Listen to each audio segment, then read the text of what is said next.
요즘엔 우리가 인스턴트 시대에 삽니다. 그래서 인스턴트 푸드가 굉장히 성행하고 있고, 그 말은 무슨 말이냐면 현대인들은 기다리는 걸 참 싫어합니다. 그래서 약을 지어 먹어도 어떻게 요구합니까? 그저 한 방에 나을 수 있는 거 없나, 늘 그거를 사모하고 찾아갑니다. 의사의 입장에서 볼 때는 2주, 3주가 걸리는데 그저 한 번 그냥 어떻게 해가지고 그냥 싹 나아버리도록, 그것을 굉장히 좋아하고 그것을 추구하는 시대에 살고 있습니다. 그만큼 바쁘다는 것이죠. 또 그만큼 삶의 속도가 빠르다는 것을 우리에게 말하고 있습니다. 그럼에도 불구하고 우리 인생에 있어서는 기다림이라는 것도 아주 중요할 때가 많습니다. 기다릴 줄 모르면은 아무 일도 할 수 없는 그런 순간들이 온다는 것이죠. 오늘 읽은 말씀 야고보서 5장에는 야고보가 우리에게 기다림에 대한 얘기를 하고 있습니다. 그건 뭐냐 하면은 주의 강림을 기다리라. 강림이라는 말은 위에서 아래로 내려온다, 그런 뜻입니다. 우리 주님께서 하늘나라에서 이 땅으로 내려오는 것을 기다리라. 그러나 야고보서에 나오는 이 강림이라는 말은 우리 이제 이 말 성탄절인 아기 예수의 탄생을 의미하는 게 아니라 주님의 재림을 의미하는 말씀이라는 것을 우리가 알 수 있습니다. 예수님에서 초림이나 재림이나 강림이란 말로 다 통일되게 사용할 수 있습니다. 그러나 오늘 본문에서의 강림만큼은 재림을 말하고 있다는 것을, 다시 오실 주님을 얘기하고 있다는 것을 우리가 잊지 말아야 합니다. 예수님은 다시 아직까지 이 땅에 오시지 않았습니다. 그래서 야고보는 얘기하기를 주의 강림이 가까우니까 주의 강림을 기다리라, 그렇게 우리에게 말하고 있습니다. 사랑하는 성도님 여러분, 주의 강림을 여러분 기다리고 계십니까? 진짜입니까? 아니면 정신없이 살다가 오셨습니까? 지난 일주일 동안 주님 언제 오시나 사모함으로 기다리다가 오늘 여기 오셨습니까? 왜 여기는 아멘이 없습니까? 주의 강림 기다린다면서요. 여러분, 기다리는 것만큼 지겨운 게 없습니다, 여러분. 저도 기다리는 거 정말 싫어합니다. 저하고 약속을 잡으시면요, 정시를 지켜주시기 부탁드립니다. 저도 정시를 지키려고 최선을 다해서 노력합니다. 일찍 가면 일찍 가지 저는 늦게 안 가려고 그러는 마음이 있습니다. 그런데 어떤 사람은 10분을 보통으로 생각해요. 우리 청년들 보니까 시간관념이 굉장히 약해요. 이번에 제 7기 양육반 청년들하고 12주 하면서 제가 복장 많이 상했습니다. 이 친구들은 15분 늦는 걸 아무 생각 안 하고 아주 목사님 늦어 죄송합니다, 이 말 한마디 안 하더라고. 감정 있으면 얘기해봐요. 내가 몇 번 좋게 얘기했거든요. 다음에 한 번만 그러면 제가 완전히 원산폭격으로 제가 한번 돌려봐야 되겠어요. 지금 인생 15분이 얼마나 귀한 것인데, 삼풍백화점이 옛날에 무너질 때에 불과 10 seconds, 10초밖에 안 걸렸습니다, 여러분. 인생의 순간은 순간으로 이루어지는 것입니다. 15분은 영겁의 시간입니다, 여러분. 그렇잖아요? 그런데 4시간 15분을 잡아먹는 걸 아주 아무렇지 않게 생각하는 거예요. 아주 괘씸하게 짝이 없어요. 그래서 제가 지금 고려하고 있습니다. 이 수료를 시켜줘야 되나 말아야 되나, 제가 지금. 물론 숙제도 아직 안 냈습니다만. 저 기다리는 거 싫어합니다. 주의 강림을 기다리십니까? 그러면 다 기다린다 그럽니다. 그럼 지난 한 주간 동안에 주의 강림을 얼마나 기다리셨습니까? 아무도 아멘 안 합니다. 이게 우리의 현실입니다, 여러분. 솔직히 얘기하면은. 그러다 보니까 이런 질문이 나옵니다. 우리가 왜 주의 강림을 기다려야 되느냐? 주의 강림이 뭐가 그렇게 중요한 건데 우리가 기다려야 되느냐? 안 그래도 바쁜데. 이렇게 질문하는 사람이 있습니다. 심지어 유명한 신학자 가운데도 이런 말 합니다. 주님 다시 오신다. No, it's a nonsense. It's gone. 뭐가 주님 재림한다는 거예요? 그거는 괜히 우리에게 경고하게, 우리로 하여금 어떤 긴장하게 만드는 것이지 그 뻥이다, 그렇게 얘기하는 사람 신학자들도 있습니다, 여러분. 그러다 보니까 수많은 교우들도 어떻게 생각하느냐, 주의 재림이라는 것은 그냥 상징적인 것이다.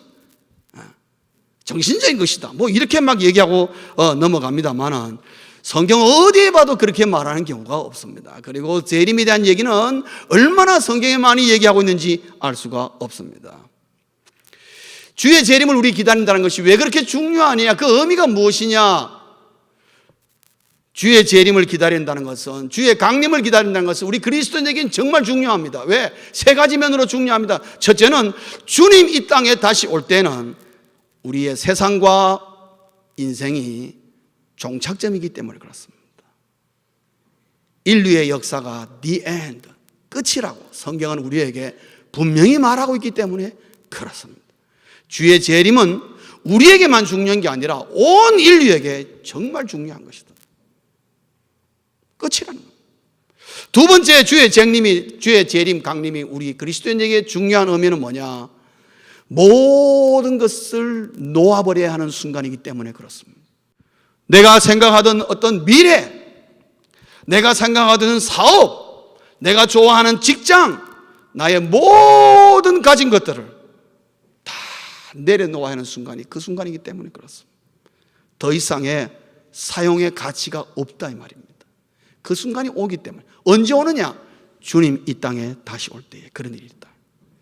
그래서 중요하다. 세 번째로는 특별히 우리 그리스도인들에게는 상급을 계산하기 때문에 그렇습니다. 상급이라는 얘기를 많이 하고 있습니다. 사랑하는 성도님 여러분, 우리 그리스도인들에게 주의 재림, 주님이 다시 오신다는 말은 우리가 구원을 얻느냐 못 얻느냐 그 문제가 아니고 우리의 상급이 어떻게 되느냐를 생각하는 순간이 온다는 거지요. 그래서 마태복음에 보면은 순간순간마다 상급에 대한 얘기를 많이 하고 있습니다. 그러면서 우리에게 생각하게 하는 것은 뭐냐 하면, 그럼 우리에게 주어진, 예수 믿는 그리스도인들에게 상급을 만들 수 있도록 주어진 기본적인 자본이 뭐냐라는 생각을 하는데, 성경을 보면 우리 모든 성도에게, 예수 믿는 모든 그리스도인에게 주어진 기본적인 자본이 있습니다. 네 가지입니다. 첫째는 구원이라는 것입니다. 구원의 확신, 이것으로 하여금 내가 예수 모르는 사람과 아는 사람을 분명히 구별지게 만드는 요인이 거기서 옵니다. 두 번째로는 성령입니다. 성령이 나와 함께 하십니다. 믿으시면 아멘 하십시오. 이것이 나에게 주어진 기본적인 자본입니다. 여러분, 성령이 나와 함께 하는 것과 안 하는 것은 엄청난 차이를 가져옵니다. 세 번째로는 우리에게 주어진 성경입니다. 말씀, the Bible. 신구약 66권, 이 말씀은 우리에게 주어진 하나님의 말씀입니다. 이만큼 계시적인 말씀이 어디 있습니까? 그 다음에 또 하나는 우리에게 복음을 들려줬습니다. 우리 모두가 다 복음을 전하고 복음을 알고 복음대로 살 수 있는 권한을 주고 복음의 능력을 누릴 수 있는 모든 자본을 주셨습니다. 제가 네 가지라 그랬습니다. 우리 모두에게 주어진 기본 자본이 뭐라고요? 구원, 성령, 성경, 그리고 복음, 이 네 가지인 것입니다. 이거는 저와 여러분 누구든지 다 가지고 있습니다. 이 자본을 가지고 내가 어떻게 사느냐에 따라서 오늘 7절에 보면 귀한 열매가 맺혀지느냐 아니면 열매가 안 생기느냐 하는 문제가 나오는 것입니다. 이 네 가지를 내가 어떻게 하느냐에 따라서 마태복음 24장에 나오는 달란트의 비유처럼 그 사람이 5달란트를 받았건 2달란트를 받았건 1달란트를 받았건 얼마나 많은 달란트를 가졌느냐는 그렇게 중요하지 않습니다. 중요한 그것을 얼마나 잘 사용했느냐가 중요합니다. 사용할 때에 이윤이 나왔습니다. 그 이윤이 뭡니까? 그게 바로 열매라는 것이죠. 그거 가지고 상급을 매긴다. 그게 언제 우리에게 눈에 확 드러나느냐? 주님이 이 땅에 다시 오시는 날 확연하게 드러나게 되어 있다. 그래서 우리 그리스도인들에게는 주의 강림이 정말 중요하다. 이런 말을 하고 나면은, 또 오늘 본문을 읽고 나면은 머리가 빨리 돌아가는 사람 이런 질문을 합니다. 아니 목사님, 이 성경이 야고보서가 뭔지 모르지만 쓰여진 지가 2000년이 돼가는 것 같은데 지금 여기 8절에 보면은 주의 강림이 가깝다, 9절에 보면은 보라 심판주가 문 밖에 서 계신다. 그 문지방만 넣으면 되는 건데, 그 말은 굉장히 지금 주의 재림이 임박하다는 것을 2000년 전에 말했는데 지금 2000년이 지나도 아직까지 예수님이 문지방도 안 넘어왔습니다. 언제 주님 오시겠습니까? 2000년 동안 기다렸는데도 주님 아직 안 오셨습니다. 주님은 뭐 2000년 기다렸는데 안 오셨는데 앞으로 1000년 사이에 오겠습니까? 혹시 앞으로 100년 사이에 오겠습니까? 그렇다면 내하고는 아무 상관없는 거 아닙니까? 그때 되면 내가 살아있지도 않을 텐데. 이런 생각을 할 수가 있습니다. 중요한 것은 하나님은 주의 재림을 지체하시는 분이 아니라는 겁니다. 오늘이라도 주님은 이 땅에 다시 오실 수 있었습니다. 지체하는 분은 아닙니다. 그러나 기억할 것은 하나님이 말씀하시는 시간대와 우리의 시간대는 다르다는 것입니다. 베드로전서 3장 8절에 보면은 하나님의 하루가 우리에게는 1000년 같고 우리의 1000년이 하나님께는 한순간일 뿐일 수 있다는 것을 우리에게 말하고 있습니다. 이 시간대의 다름을요, 우리가 일상생활 속에서 우리는 경험할 수 있습니다. 여러분 주무시다가 보면은 이 손이 왜 이렇게 자꾸 엉기는지. 주무시다 보면 여러분 잠에 꿈을 꾸시죠. 여러분이 꿈을 꾸는 순간만큼은 그 꿈은요, 시간과 상관없습니다. 우리의 시간과 상관없다 이 말이죠. 우리의 시간과 다른 시간대에 움직입니다. 꿈은. 그래서 꿈속에서는 몇십 년 전으로 갔다가 오기도 하고 몇십 년 후로 갈 수도 있고, 꿈은요 무한한 시간대를 넘어가 버려요. 우리의 이 유한한 시간대를 넘어가서 무한함으로 나아갑니다. 그래서 꿈은 여러분 뭐든지 꿀 수 있습니다. 왜요? 우리의 시간대와는 아무 상관없기 때문에.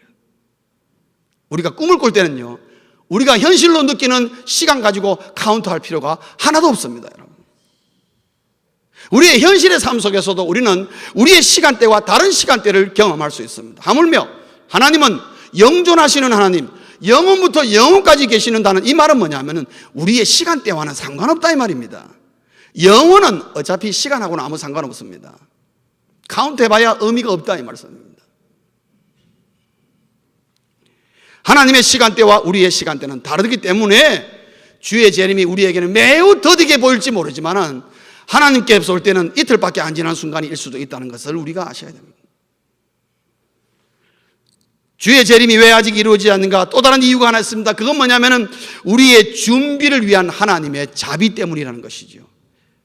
2000년 전에 예수님께서 이 땅에 오셨습니다. 처음으로 오셨습니다. 아기 예수로 이 땅에 탄생하셨습니다. 인류를 구원하기 위해 오셨습니다.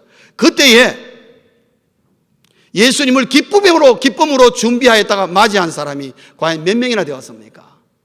하나님은 정말 좋은 경험을 하셨습니다. 2000년 전에 정말 말씀대로 아기 예수를 이 땅에 내어 보냈더니만 그 아기 예수를 환영한 사람이 별로 없었습니다. 정말 환영해 주리라고 생각했던 사람들은 아무도 환영 안 해줬습니다. 그러면 간다고 하나님이 말 안 해줬느냐? 1000년 전부터 메시아가 온다고 얘기해 줬습니다. 수천 번도 얘기해 줬습니다. 그리고 그 당시에 있던 모든 유대인들과 이스라엘 백성들은 다 알고 있었습니다. 언젠간 메시아 온다고. 그래서 메시아를 자기들은 대망하고 소망한다고 그랬습니다. 그러나 정작 메시아가 이 땅에 오니까 아무도 환영 안 해줬습니다. 하나님의 이 경험이 우리의 재림 때에 영향을 미치는 것입니다. 아무도 준비자가 없다면 초림 때에는 하나님이 또 한 번의 기회를 줄 수 있었지만, 그러나 재림 때에는 더 이상의 기회가 없기 때문에 그렇습니다. 그래서 하나님께서 단 한 명이라도 더 준비된 자가 있을 때까지 기다려 주심이 있기 때문에 주의 재림이 아직 이루어지지 않고 있다는 것을 우리가 알아야 됩니다. 하나님이 우리를 사랑하시기 때문에 오늘 할 일을 잠깐씩 미루어 가신다는 것을 여러분 아셔야 됩니다. 여러분 주의 재림을 예비하고 계십니까? 여러분 주님 오늘 앞당 오신다면 여러분이 갖고 계시는 모든 물질과 모든 사업, 모든 직장, 모든 관계 밀어넣이 딱 내려놓고 여러분 주님 할렐루야 제가 이 날을 기다렸습니다 하고 빈손 들고 주님을 맞이할 수 있겠습니까? 그 준비가 여러분 안 되어 있다면 그것 때문에 하나님이 오늘 오실 주님을 내일로 미루었다는 걸 아셔야 됩니다. 나 때문에 내가 아직 준비가 안 돼가지고 하나님 아직 오시면 안 됩니다. 제가 지금 공부 중에 있는데 내가 지금 비전이 있는데 이게 이루어지고 난 다음에 공부라도 다 끝내고 난 다음에 그래서 내가 뭔가 번듯하고 난 다음에 주님 뭔가 내가 업적을 하고 난 다음에 오십시오. 그 아무 소용없습니다. 여러분 주님 재림하고는 오히려 그것은 주님의 재림이 안 된다. 저는 그래 기도한 적이 있습니다. 제가 목회를 막 시작할 때에 제가 그래, 주님, 하나님 저 늦게 목사 되라고 부르셨는데 지금 주님 오시는 거 아니지요? 그렇게 제가 하나님께 질문했습니다. 지금 만약에 주님 오신다 그러면 저는 뭡니까 그러면? 이제 막 신학교 졸업했어. 이제 목사 돼가지고 내가 그랬죠. 하나님, 제가 어디에 목사 된다 그랬습니까? 그래서 목사 시켰으니까 앞으로 제가 은퇴할 때까지는 하나님 오시면 안 됩니다. 왜냐? 나도 그래야 뭐 하나님 앞에 하나님 정말 잘해주신 것 같다, 내 이렇게 말할 수 있지 않겠습니까? 여러분, 제 말이 잘못된 것 같습니까? 여러분 그래 생각 안 하십니까? 아마 우리가 나이가 많으신 권사님들은 아이고 뭐 내 인생 살 만큼 살았으니까 지금 와도 미래는 없다 생각하지만 저는 그래 생각 안 합니다. 여러분, 아직도 살 날이 아무리 카운트해도 요즘 90까지 산다면서요, 평균이. 그럼 카운트하면은 이제 꺾어진 반인데 이럴 수. 여러분, 우리 뒤에 있는 청년들은 얼마나 억울하겠습니까? 꺾어진 반은 고서 3분의 1도 못 살았는데 이게 지금 뭔 날벼락 같은 말씀입니까? 그래 생각할 수 있지 않겠습니까? 그러나 주의 재림은 그것만 상관없습니다.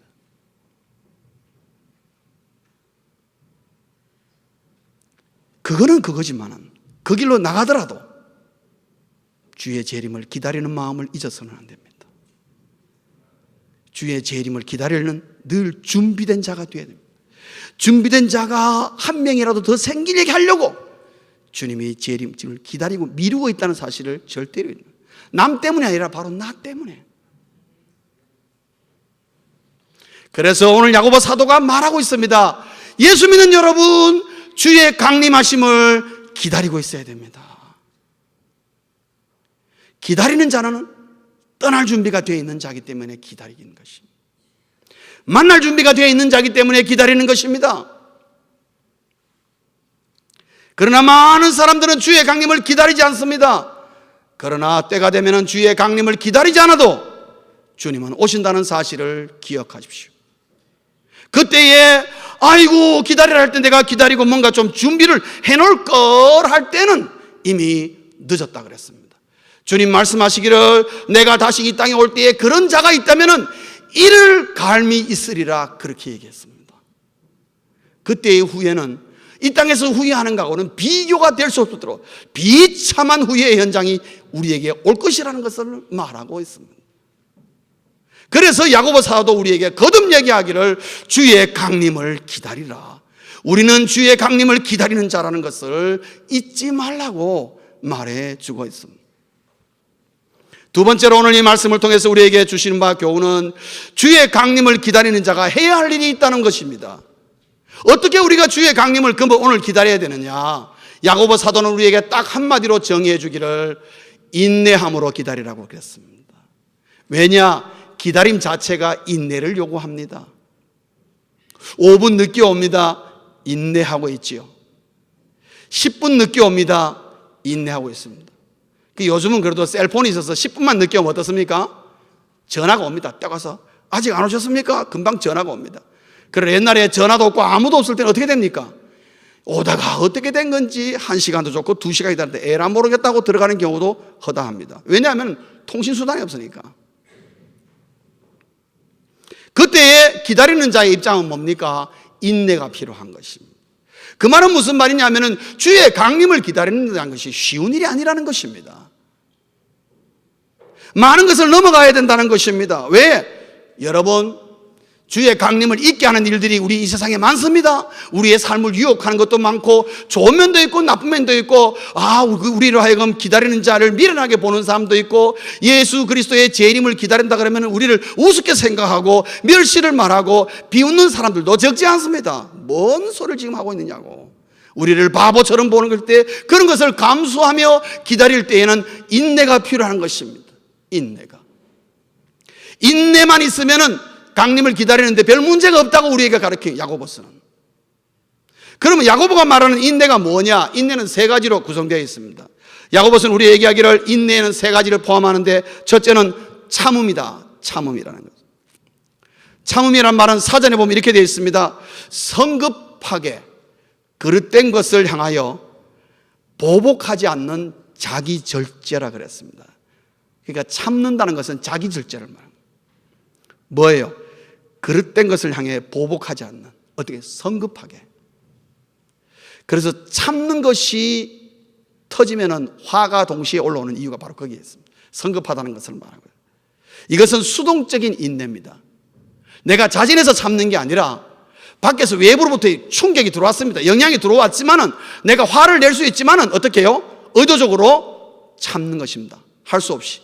내가 그냥 예수 믿는 것만 아니면 그냥 한 주먹 날아갔으면 좋겠는데. 여러분 그런 일이 있지 않습니까? 저는 많습니다. 목사가 아니라면 내가 우통 벗고 그냥 한판 해보는 건데 목사라는 것 때문에. 제가 이제 집에 돌아와서 우리 집 바로 앞에 파킹하셨어. 파킹하다가 이상하게 저 파킹 잘하는데 어떻게 그냥 어제 하다가 옆에 세워놓은 새 차, 아직 라이선스 띄지도 않아, 그 딱지도 안 떨어진 건데 옆에를 내가 막 살짝 스크래치 했어요. 순간적으로 무슨 생각이 드는 줄 아십니까? 넘어가자.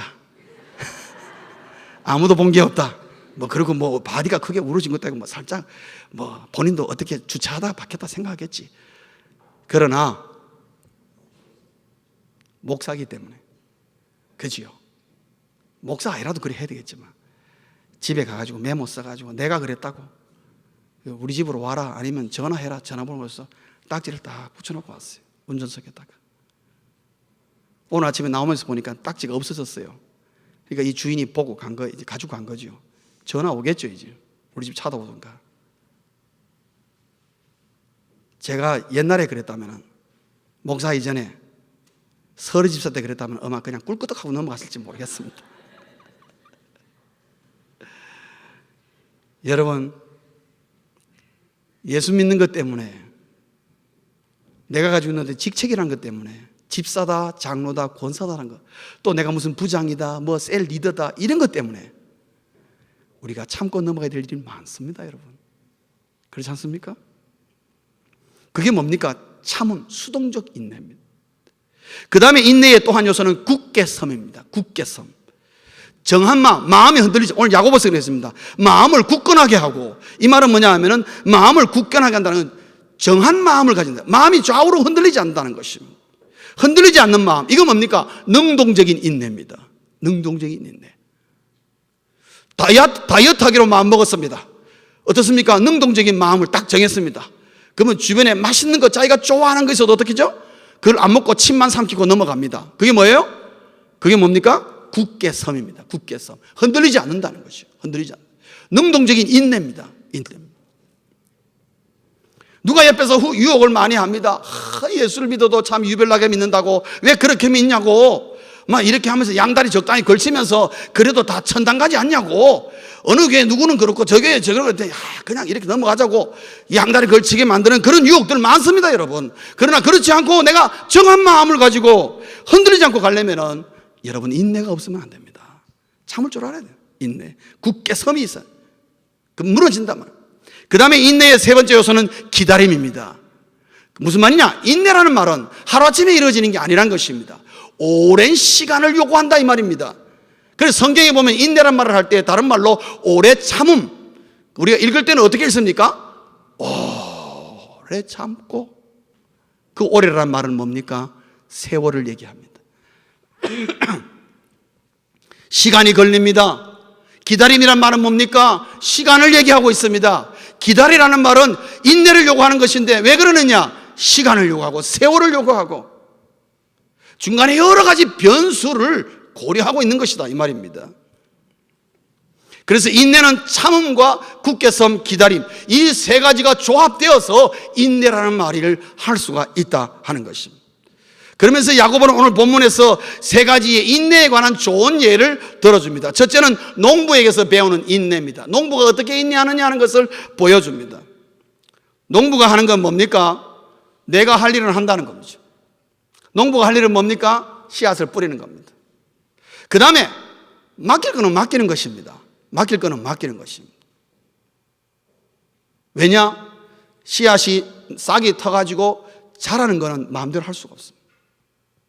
내가 그게 별을 보고 야 쌀이 빨리 나와야 내가 이윤을 더 많이 남기니까 네가 쌀이 연거는 데에 4개월이 걸려도 내가 네에게 명령하노니 2개월 만에 빨리 다 끝내. 그런다고 해서 나락이 알겠습니다. 그리고 막 쑥쑥 자랍니까? 천만의 말씀. 마이동품입니다. 니는 그렇게 말하지만은 그거 내 마음대로 되는 게 아니에요. 자라게 하는 일은 누가 하는 겁니까? 하나님이 하는 거예요. 그 농부가 뭡니까? 늦은 비와 이른 비를 기다린다 그랬습니까? 왜요? 왜 기다립니까? 늦은 비와 이른 비를 자기 마음대로 조정할 수가 없기 때문에 그렇습니다.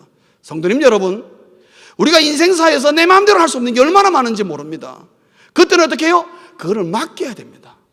하나님께 맡겨놔야 됩니다. 맡길 것을 안 맡기고 내가 하려고 하기 때문에 인내하지 못할 때가 많고 성급할 때가 많아지는 것입니다. 그래서 농부가 할 일은 뭐냐? 내가 할 일은 합니다. 씨를 뿌리지만 나머지는 어떻게 해요? 맡겨둡니다. 하나님께. 또 하나 뭐 합니까? 맡겨두고는 나 몰라라 하고 마음대로 돌아다니면서 그냥 돌보지 않고 그런 게 아니라 뿌린 씨앗이 어떻게 자라는지를, 자라는 건 내 마음대로 할 수 있지만 집중해서 관리합니다. 물도 주고 거름도 주고 관리를 합니다. 그 다음에 쓸데없는 거 자라면 속가도 주고 합니다. 그게 뭐예요? 집중 관리입니다. 자라게 하는 건 내 마음대로 하지만 관리는 열심히 해주는 것입니다. 그 말은 뭐냐? 내가 뿌린 것에 대한 어텐션, 집중이 있다 이 말입니다. 그 농부에서 비우는 인내는 뭡니까? 맡길 것은 맡기고 내가 할 일은 하지만은 하나님을 향하여 집중을 갖고 있다. 내가 하는 부분에 관리를 한다 이 말이죠.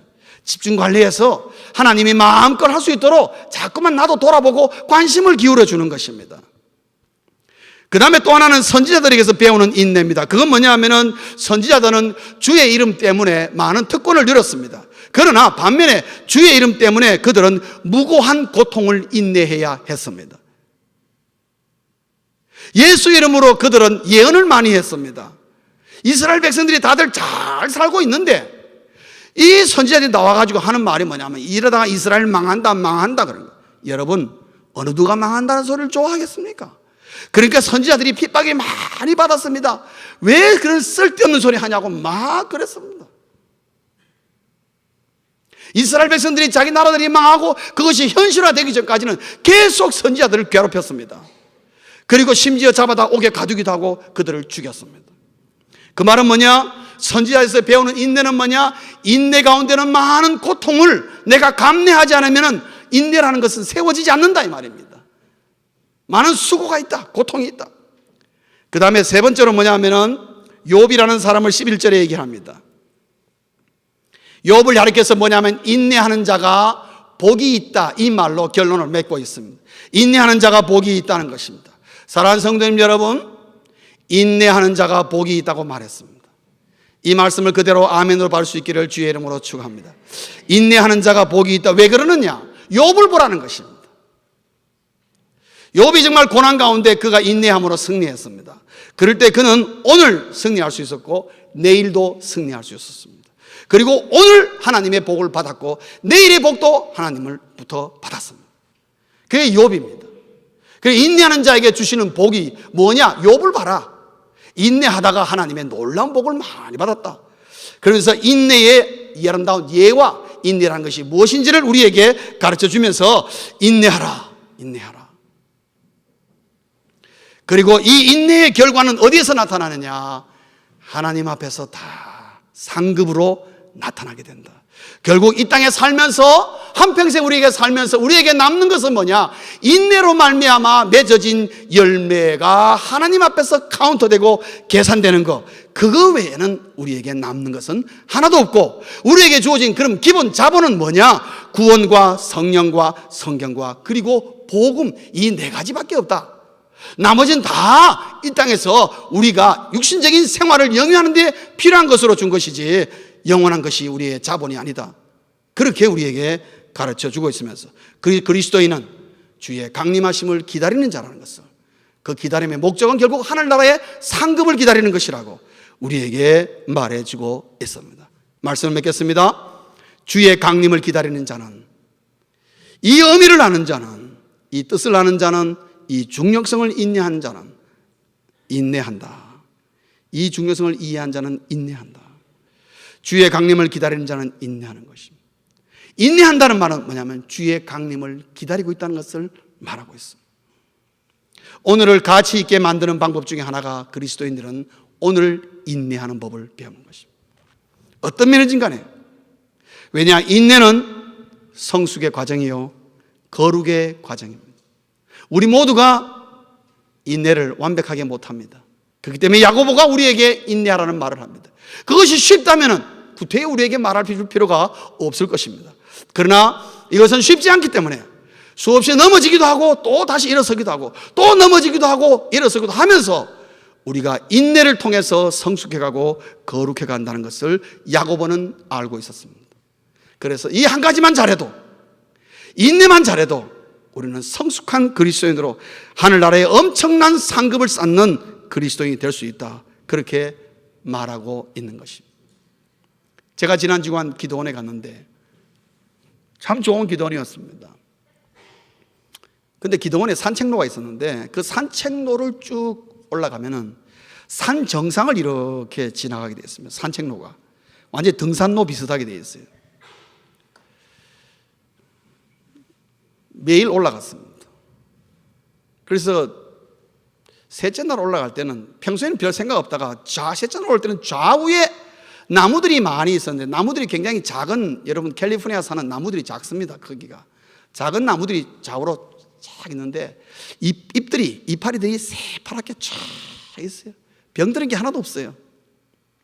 그래가지고 그날따라 올라가면서 이 이파리들을 만나보고 이제 만져보고 싶은 마음이 들어서 제가 손으로 이렇게 만졌습니다. 딱 만지면서 제가 깜짝 놀랐습니다. 왜 놀랐느냐? 세상에 이파리들이 어떻게 그렇게 센지요. 무슨 조화를 갖다 붙여놓은 것 같아요. 아주 막 딱딱하게 이럴 데 없어요, 이파리들이. 여러분 보통 식물들 나무 이파리는 부들부들하지 않습니까? 근데 만지는데 막 이건 돌덩이 같아요. 이야, 어떻게 이렇게 하냐. 그럼 내려와서 기도 밑에 있는 나무들을 만져보면 그렇지 않습니다. 그들은 부들부들하고 오히려 거기는 누렇게 병들어서 이제 단풍지고 넘어가는 것들이 많이 있었습니다. 나흘째, 지난 목요일 아침에 일어나니까 바람이 확 부는 거예요. 그래서 바람 부는데도 올라갔습니다. 딱 정상에 올라가면서 제가 이파리들이 왜 이렇게 센지를 이유를 알았습니다. 그 위에 올라가니까 바람이 얼마나 부는지요. 이 이파리들이 그 바람에 안 떨어지려고 하니까 어떻게 됐습니까? 이파리들이 더 셀 수밖에 없어요. 그래서 껍질이 거칠고 그냥 그들이 어떻게든지 붙어있게 살아남기 위해서 그 모진 풍파와 바람 가운데 견뎌 살기 위해서 그들이 그것을 견디기 위해서는 어떻게 해요? 입이 딱딱하고 세질 수밖에 없다는 거예요. 내려오면 안 그래요. 정상에 있는 나무들이 그래요. 그래서 그렇구나, 이 바람이 이 나무들을, 이파리들을 딱딱하게. 그런데 그 딱딱한 이파리들이 쫙 붙어있는데 그 밑으로 열매들이 맺혔는데 열매들이 얼마나 이쁜지요. 열매들은 또 그렇게 이쁠 수가 없어요. 너무나 화려한 열매들을 맺는 거고, 이 이파들이 그 거친 풍파를 갖다 견디지 못하고 그냥 다 떨어져 버렸으면 이 열매가 어디서 나오겠느냐. 이들이 붙어 있으려고 자기들이 이파리가 딱딱해지고 굳어지고 모양새가 형편없어서도 붙어 있었기 때문에 이 아름다운 열매가 있었구나. 정상 밑에 기도원 내려오니까 거기 있는 나무들은 열매가 다 떨어져 버렸습니다. 그래도 정상에 있는 나무들은 열매 안 떨어져요. 놀라운 것을 봤습니다. 사랑하는 성도님 여러분, 우리 인생은 인내라는 것이 없으면 아무런 열매를 거둘 수가 없는 것이 우리 인생의 여정이라는 것입니다. 그리스도인의 인생은 더더군다나 인내의 여정이라는 겁니다. 우리가 그리스도인답게 여러분 살려고 해보십시오. 우리에게 많은 것을 인내를 요구합니다. 인내 없이는 정말 성숙한 그리스도의 삶을 살기는 불가능하다고 우리가 말할 수밖에 없습니다. 그때를 바라보며 오늘을 인내함으로 기다리시기를 소원합니다. 주의 강림을 기다리는 자는 인내할 줄 아는, 그때를 바라보며 인내할 줄 아는 것이. 저는 이 말씀을 맺으면서 이런 생각을 했습니다. 주님이 다시 오실 때에 여러분 어떻게 맞이할 것 같습니까? 주님 재림 시에 저는 그날 우는 자들이 참 많으리라고 생각합니다. 기뻐서 울기도 하지만 동시에 이 인내, 기다리는 자가 인내하면서 마음에 맺혔던 것이 재림하시는 주님을 보면 확 쏟아지지 않을까. 쏟아질 때의 그 서러움과 그 억울함이 눈물로 표현되지 않을까. 저는 그런 생각이었습니다. 주님이 이 땅에 다시 오늘 오신다면 계시록에 있는 것처럼 마라나타 할렐루야 오시옵소서 이렇게 얘기하기보다는 인내로 말미암아 주를 기다렸자는 아마 울기부터 먼저 하며 이 순간을 내가 위해서 이 땅에서 너무나 많은 것을 내가 참고 견디고 하늘나라 그거 하나 바라보고 이때까지 내가 열심히 달려왔고 드디어 그 날을 내가 눈으로 보는구나. 그 기쁨과 감격이 있지만은 그러나 가슴속에 쌓였던 것이 쏟아져 나오면서 울면서 주님을 맞이하지 않을까. 저는 그렇게 생각했습니다. 사랑하는 성도님 여러분은 어떨 것 같습니까? 주의 강림을 기다리는 자는 인내합니다. 왜냐? 우리에게 주신 최고의 인생에 있어서 최고의 영광의 길은 바로 거기에 있기 때문에 그렇습니다. 그 외에 어떤 길을 여러분이 쫓아가시든 그건 여러분 자유입니다. 그러나 그 끝에는 비참함이 있고 허전함이 있고 허망함이 있고 오직 이 길만이 영광의 길이기 때문에 그 끝에서 주의 재림을 만날 때에 그것이 이것 때문에 나를 기다리라고 바라고 이것 때문에 내가 지금까지 인내했구나. 그 감격에 젖어서 주의 재림을 맞이하는 우리 모두 될 수 있기를 주의 이름으로 축원합니다. 기도하겠습니다.